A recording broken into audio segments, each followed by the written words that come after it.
નમસ્કાર મિત્રો, આજની વાર્તા. એક વિદ્યાર્થીને 45 ડિગ્રી ટેમ્પરેચરમાં ખુલ્લા આકાશની નીચે 30 મિનિટ માટે બેસાડવામાં આવ્યો. એને થોડી તકલીફ પડી, પણ એ બેઠો. પછી જ્યારે થોડો તાપ ઓછો થયો, તાપમાન 22 ડિગ્રી આસપાસ થયું, ત્યારે વિદ્યાર્થીને પૂછવામાં આવ્યું કે હવે તને 30 મિનિટ બેસાડવામાં આવે તો તું બેસી શકે? પેલા છોકરાએ હસતા હસતા કહ્યું, જો હું 45 ડિગ્રી ટેમ્પરેચરમાં બેસી શકતો હોય તો 22 ડિગ્રી ટેમ્પરેચર વખતે બેસી જ શકાય. એ છોકરાને ખુલ્લા આકાશ નીચે બેસાડવામાં આવ્યો.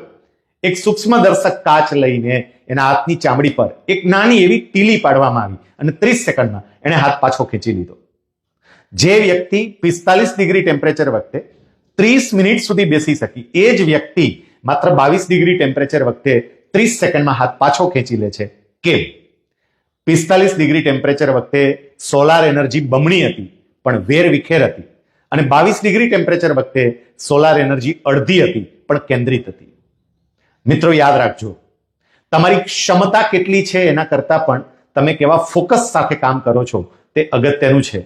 ક્ષમતા 45 ડિગ્રી જેટલી હોય, પણ જો ફોકસ નહીં હોય તો કશા કામનું નથી. અને ક્ષમતા ભલે માત્ર 22 ડિગ્રી જેટલી જ હોય, પણ જો ફોકસ્ડ હશે તો એ પરિણામ આપશે. આપનો દિવસ મંગલમય રહે. જય હિન્દ, જય સ્વામિનારાયણ.